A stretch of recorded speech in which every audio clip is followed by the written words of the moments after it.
이 새 절기의 영적인 의미, 그 안에 들어있는 깊은 영적인 의미는 예수님에 대해서 증언하고 있어요.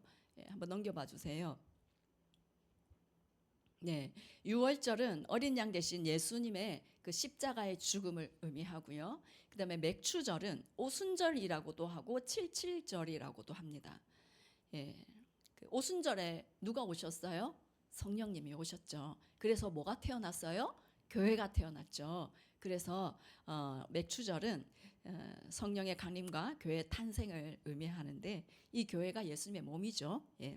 그리고 초막절은 예수님께서 세상의 왕으로 오셔서 이제 알곡과 가라지를 가려내시고 알곡을 추수하셔서 통치하실 것을, 이 세상을 통치하실 것을 이제 의미하는 절기입니다. 이스라엘이 첫 열매를 거두는 시기는, 이스라엘의 첫 열매는 밀이입니다. 보리가 아니라 밀인데요. 이 밀을 거두는 때가 6월절에서 50일 지난 날 정도, 오순절. 6월절에서 50일 지난 날을 오순절이라고 하거든요. 그래서 그 또 7일이 7번 지나고 그 다음 날이다. 그래가지고 칠칠절이라고도 합니다. 그래서 6월절에서 50일 지나면 5월 정도 됩니다. 5월 중순 지난 그런 날인데 이스라엘은 그때 지킵니다. 이 초실절을. 그런데 우리나라는 첫 열매가 보리잖아요. 이 보리를 한 6월 말쯤 이제 거두거든요. 그래서 이제 7월 초나 이때 이 맥추절을 우리는 지키는 것입니다. 자, 1년에 한 번만 감사절 지내면 안 될까? 추수감사절이 있는데 매추감사절도 지켜야 되나 하는 생각이 충분히 들 수 있습니다. 제가 옛날에 그랬습니다. 그런데 성경은 이렇게 말씀하십니다. 출애굽기 23장 16절입니다. 한번 읽어볼게요.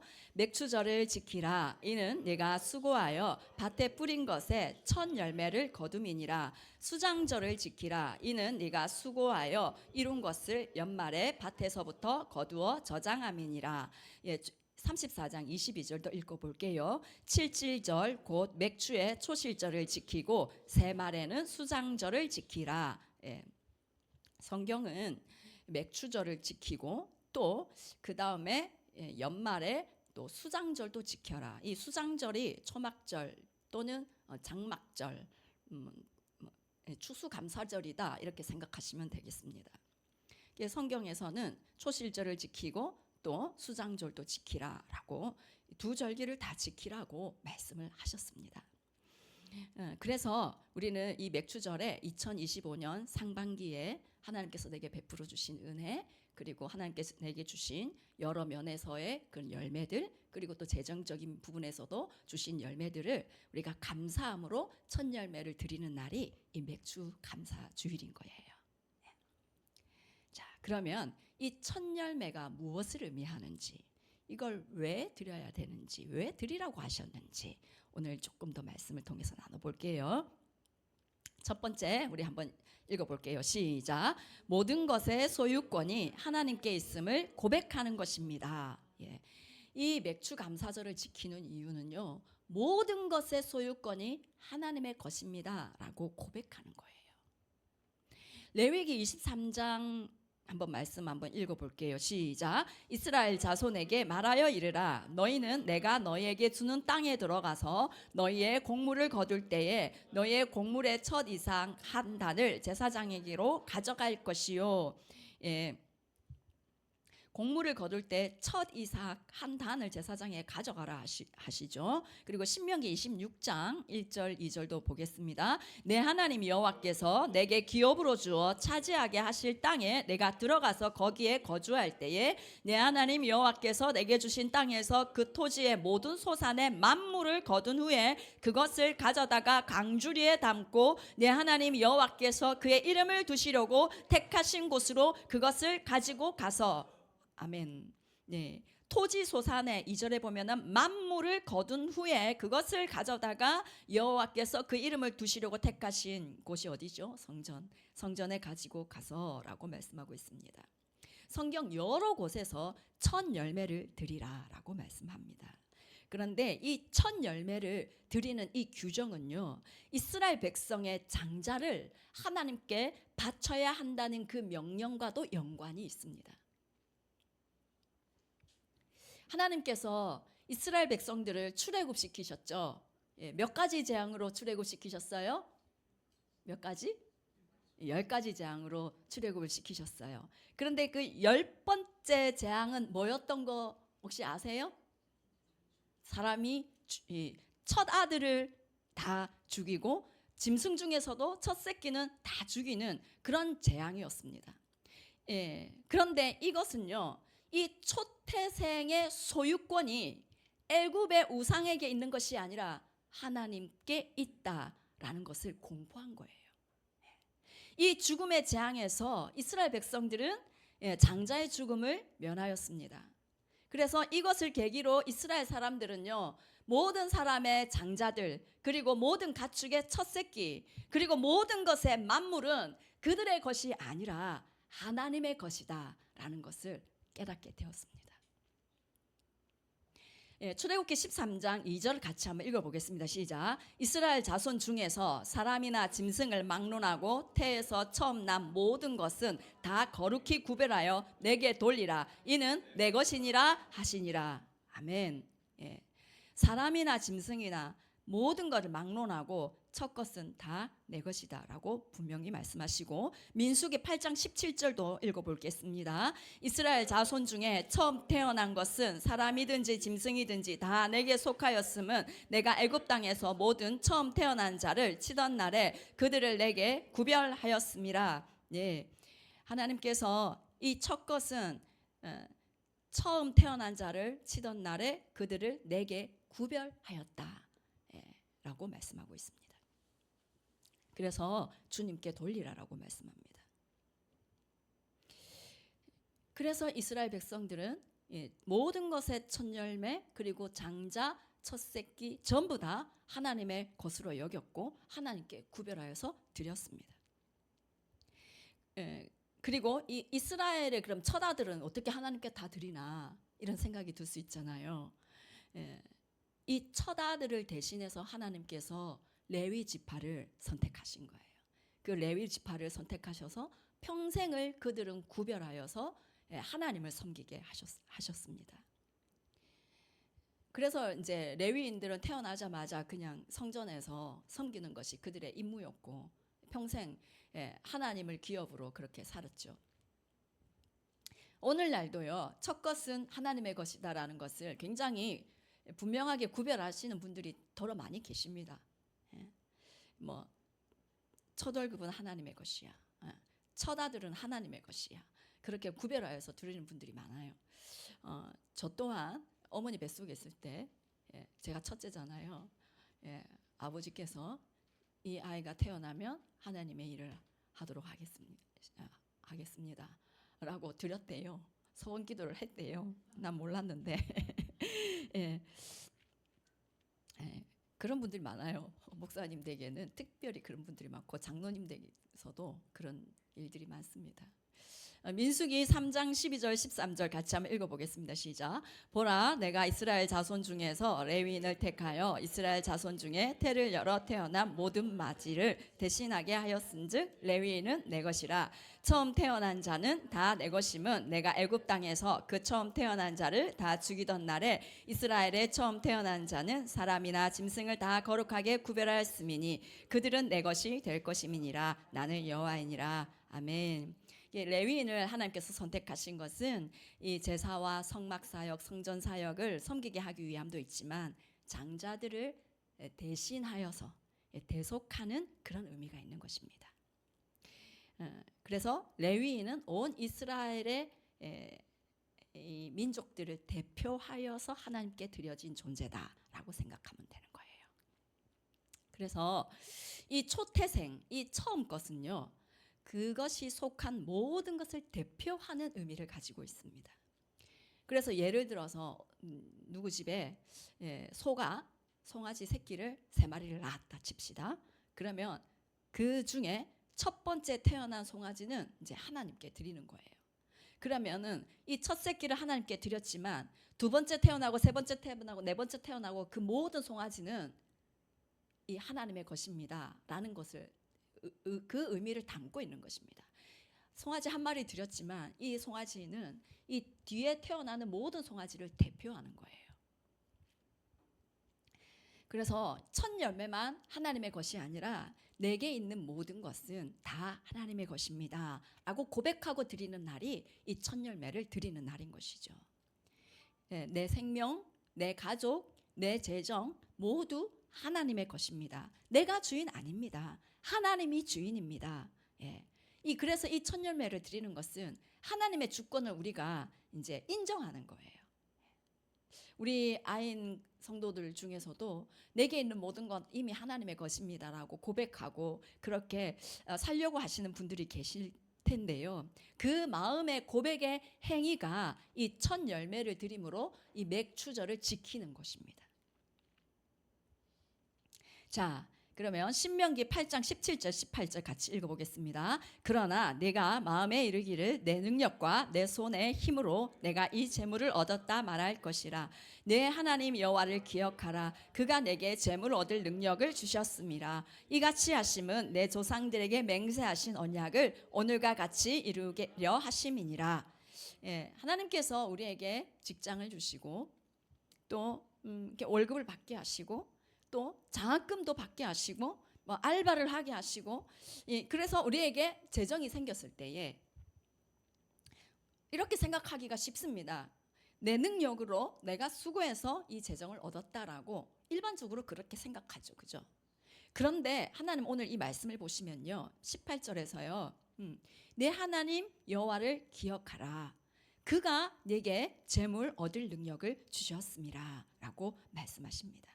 하나님은 네가 능력 있어서 수고해서 재장을 얻은 게 아니라 하나님이 얻을 능력을 주신 거야. 그걸 기억해라는 의미로 이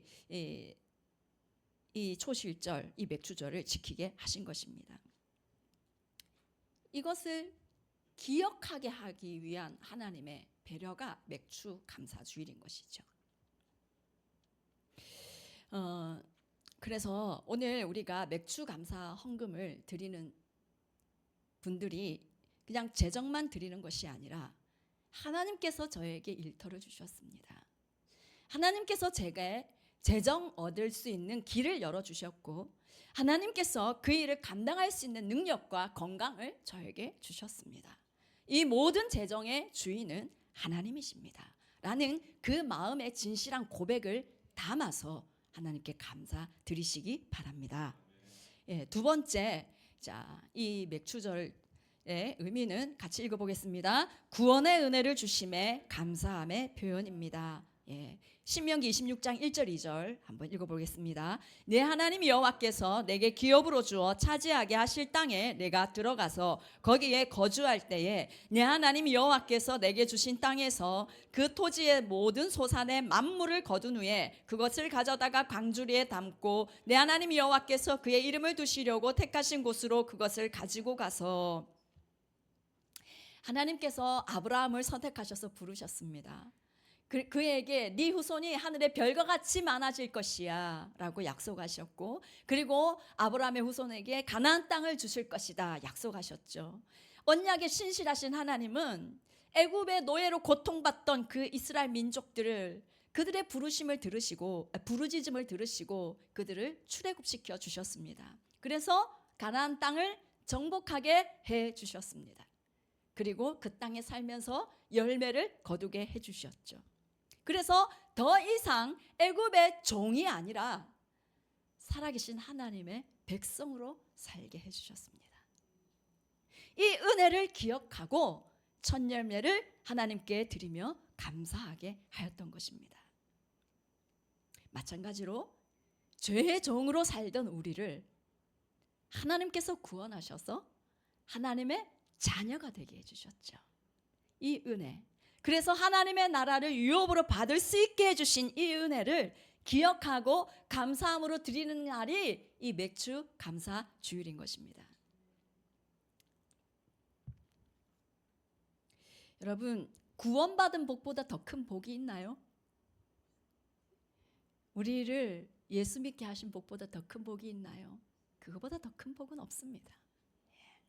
히브리어 단어로 복이라는 단어가 바라크이거든요. 이 바라크 뜻이요, 무릎 꿇다, 찬양하다, 이런 의미들이 있습니다. 여러분, 복은요, 돈을 많이 번 그것도 복이 될 수 있어요. 무병장수하게 사는 거, 그것도 복이 될 수 있습니다. 높은 지위에 오르는 거, 그것도 복이 될 수 있습니다. 그런데요, 성경적인 복의 개념은요, 무릎 꿇다, 무릎 꿇는 거예요. 찬양하는 거예요. 하나님께 무릎 꿇는 그 사람이 복받은 사람이라는 겁니다. 하나님께 찬양하며 경배하는 그 사람이 복받은 사람이라는 거예요. 가진 것이 없다 할지라도 하나님께 무릎 꿇으며 하나님께 찬양하는 사람이라면 그 사람은 복받은 사람이라는 거예요. 아멘. 만약에 승진하고 돈은 많이 벌었다, 그런데 그것으로 인해서 하나님께 무릎 꿇지 않게 됐다면 그 사람 복받은 거 아닌 거예요.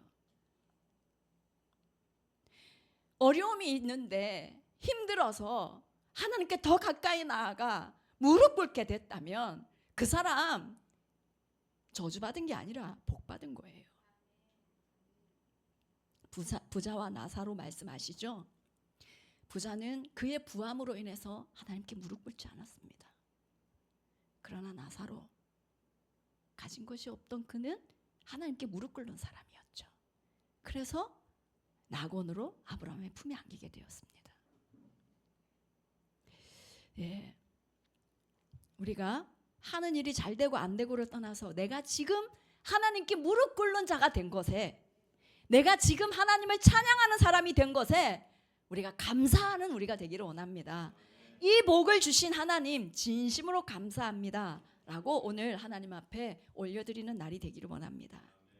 세 번째, 같이 한번 읽어보겠습니다. 시작. 풍성한 수확의 보증입니다. 이 첫 열매를 봉헌하는 것은요, 이 첫 열매 이후에 모든 거둬들이는 그 열매들의 안전하고 풍성한 수확을 보증하는 행위입니다. 잠언 3장 9절 10절 같이 한번 읽어보겠습니다. 시작. 내 재물과 내 소산물의 처음 익은 열매로 여호와를 공경하라. 그리하면 내 창고가 가득히 차고 내 포도즙 틀에 새 포도즙이 넘치리라. 아멘.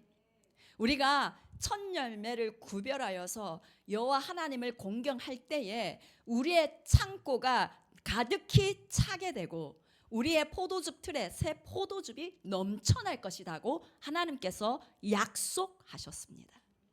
이 첫 열매를 드리는 것은 하나님의 이 약속의 말씀을 믿고 앞으로도 우리의 필요를 하나님께서 채우시며 넘치게 하실 것을 믿습니다. 그것을 신뢰함으로 감사함으로 드리는 거예요. 그렇게 하나님 말씀을 신뢰하며 드리는 자에게 하나님께서 약속을 지켜주실 것입니다. 로마서 11장 16절 같이 한번 읽어보겠습니다. 제사하는 처음 익은 곡식 가루가 거룩한 즉 떡덩이도 그러하고 뿌리가 거룩한 즉 가지도 그러하니라. 하나님께 첫 열매를 드릴 때 그 나머지도 거룩하게 하시고 복되게 하신다는 거예요. 첫 열매는 구별되어서 하나님께 드려지는 하나님의 것이었습니다. 그런데 이 첫 열매를 드리는 것은 첫 열매뿐만 아니라 그 전체가 거룩하게 구별되어서 하나님께서 그 거룩한 것을 받으시고 나머지도 구별해서 지켜주신다. 우리가 열심히 일하면서 수고하는데 소득을 얻는데도 불구하고 그 재정이 예기치 못한 방법으로 나가는 경우가 많이 있습니다. 갑자기 다쳐서 병원비로 나가거나 사기를 당하거나 잘못 투자를 하거나 안 써도 되는 돈을 과소비를 하거나 예기치 못한 그런 일들로 인해서 재정을 잃어버리는 그런 일들이 있을 수 있는데 하나님께서 그런 일들이 없도록 보호해 주신다는 거예요. 그 은혜와 그 보호하심은 첫 열매를 드림으로 내게 있는 모든 것은 하나님의 것입니다라는 것을 고백하는 그 사람에게 하나님께서 그 일을 하신다는 거예요. 하나님이 나의 재정의 주인이십니다 라는 것을 고백하는 사람에게 하나님은 그 재정의 주인이 되셔서 그 재정을 보호해 주시고, 예, 그 재정을 관리해 주시는 것이죠. 그런데 나의 재정의 주인은 나입니다라고 한다면 하나님의 보호하심이 그 재정에 닿을 수가 없는 것이죠. 그리고 이스라엘 역사에서 종교 개혁이 일어날 때마다, 예, 잠이 오면 뒤에 나가서 일어나서 말씀 들으면 좋겠어요. 예. 이스라엘 역사에서 종교 개혁이 일어날 때마다 그들이 우상을 버리고 죄에서 떠나서 하나님께로 돌이킬 때마다 나타났던 현상들이 이 첫 열매를 드리고 11조로 회복하는 거였어요. 유다 왕 히스기야, 그때 역대하 29장 이후에 히스기야가 이 나라의 종교 개혁을 대대적으로 강행합니다. 우상을 완전히 제거하고 성전을 정결케 하고 제사장들을 다시 정비하고 절기를 회복하고 막 그렇게 하는데, 이 대대적인 개혁을 할 때 그 결과 백성들이 하였던 것은 첫 열매와 11조를 바쳤습니다. 역대하 31장 5절 6절 한번 읽어볼게요. 왕의 명령이 내리자 곧 이스라엘 자손이 곡식과 포도주와 기름과 꿀과 밭의 모든 소산의 첫 열매들을 풍성히 드렸고 또 모든 것에 11조를 많이 가져왔으며 유다 여러 성읍에 사는 이스라엘과 유다 자손들도 소와 양의 11조를 가져왔고 또 그들의 하나님 여호와께 구별하여 드린 성물의 11조를 가져왔으며 그것을 쌓아 여러 더미를 이루었는데, 아멘. 네, 예. 5절에 보시면은 첫 열매를 풍성히 드렸고 라고 말씀하고 있습니다. 느헤미야 시대 때 종교 개혁이 일어났을 때 그때도 이 일들이 일어났습니다. 느헤미야 10장 이후에 그런 말씀들이 나오는데 한번 읽어보겠습니다. 35, 36, 37절. 해마다 우리 토지 소산의 만물과 각종 과목의 첫 열매를 여호와의 전에 드리기로 하였고 또 우리의 맏아들들과 가축의 처음 난 것과 소와 양의 처음 난 것을 율법에 기록된 대로 우리 하나님의 전으로 가져다가 우리 하나님의 전에서 섬기는 제사장들에게 주고 또 처음 익은 밀의 가루와 거제물과 각종 과목의 열매와 새 포도주와 기름을 제사장들에게로 가져다가 우리 하나님의 전에 여러 방에 두고 또 우리 산물의 11조를 레위 사람들에게 주리라 하였나니 이 레위 사람들은 우리의 모든 성읍에서 산물의 11조를 받는 자임이며, 아멘. 우상에게 떠나서 죄를 회개하고 하나님과 관계가 회복되었을 때 이 하나님께 드림도 회복이 된다는 것이죠. 그래서 이 성경 전체를 살펴볼 때 하나님께 첫 열매를 드리는 것은 그냥 단순히 헌금 이상을 의미합니다. 첫 열매는 하나님과의 관계의 회복이고 또 하나님을 내 생명과 내 모든 것의 주인으로 고백하는 그러한 고백의 행위입니다. 그래서 하나님과 회복된 사람, 하나님이 나의 참 주인이심을 고백하는 사람은 당연히 첫 열매를 드리는 것입니다. 여러분, 사랑하는 사람에게 돈 쓰는 것은 절대 아깝지 않습니다. 맞습니까? 예. 사랑하는 사람에게는 어떻게 하면 더 맛있고 비싼 걸 사줄 수 있을까? 예. 그죠? 어떻게 하면 제가 여러 번 얘기했었죠. 예. 사랑하는 그녀를 위해서 알바를 한 달 동안 열심히 해가지고 명품 가방 하나를 사줬다는 얘기를 제가 옛날에 버스 타고 가는데 옆에 아주머니 두 분이 아들이 그렇게 했다고 하는 얘기를 제가 들었습니다. 사랑하면 100만 원, 200만 원이 아깝습니까? 하나도 안 아깝죠. 하나님을 사랑하게 되면 드리는 것이 감사하고 즐거워요. 하나님과 관계가 멀어지면 아깝습니다. 그래서 마태복음 6장 21절에 이렇게 말씀하고 있습니다. 읽어볼게요. 내 보물이 있는 그곳에는 내 마음도 있느니라. 맞죠? 우리 아이네 가족들이 하나님 많이 사랑하기를 원합니다. 주님이 내 모든 것의 주인이심을 고백하는 그 믿음이 있는 자들이 되기를 원합니다. 옛날에 한 200년 전쯤에 영국에 한 작은 교회에서 사람들이 예배를 드리고 있었습니다. 그런데 이제 설교가 끝나고 헌금 시간이 되었는데 리빙스턴이라는 이 아이는 너무 가난해서 드릴 돈이 없는 거예요. 그래서 이제 헌금 바구니가 도는데 자기는 드릴 게 없어서 그 헌금 바구니 위에 자기 두 다리를 넣었다잖아요. 하나님, 저는 하나님께 드릴 돈이 없어요. 대신 저를 드릴게요. 하나님, 저 받아주세요. 그렇게 하고 그는 아프리카 대륙의 최초의 선교사가 됩니다. 200년 전에 아프리카 어땠겠습니까? 그곳에 가서 그 영국의 좋은 가문에 태어나서 공부한 그가 그곳에 가서 평생을 아프리카 사람들을 위해서 헌신하는데 60만 명이 주님께로 돌아왔다고 그러고요. 평생을 아프리카 사람들이 다른 나라의 노예로 팔리지 않도록 그 일에 굉장히 힘을 많이 썼다고 합니다. 그래서 아프리카 선교의 아버지라고 불리는 분이 되셨습니다. 예, 저와 여러분이 하나님을 많이 사랑해서 주님, 첫열매 이건 당연하고 이것뿐만 아니라 주님, 저를 받아주세요 라고 고백할 수 있는 그런 우리의 믿음이 되기를 소망합니다. 그럼 첫열매는 어떻게 드려야 될까? 첫 번째 보여주세요. 읽어볼게요. 시작. 가장 좋은 것으로 드려야 합니다. 가장 좋은 것으로. 출애굽기 23장 19절 읽어보겠습니다. 시작. 내 토지에 처음 익은 열매에 가장 좋은 것을 가져다가 너의 하나님 여호와의 전에 드릴지니라. 첫 열매는 그냥 아무거나 대충 드리는 것이 아닙니다. 첫 열매 한번 보여주세요. 첫 열매는 처음 플러스 가장 좋은 것을 의미하는 거예요. 그래서 내가 보기에도 너무 귀하고 너무 좋은 거, 이거 하나님께 우선으로 드리는 것이 이 첫 열매를 드리는 거예요. 여러분, 지극히 존귀하신 가장 높으신 그 하나님인데 우리가 대충 드리는 거 받으실 만 하겠습니까? 사람도 선물을 받을 때 알잖아요. 그 느낌.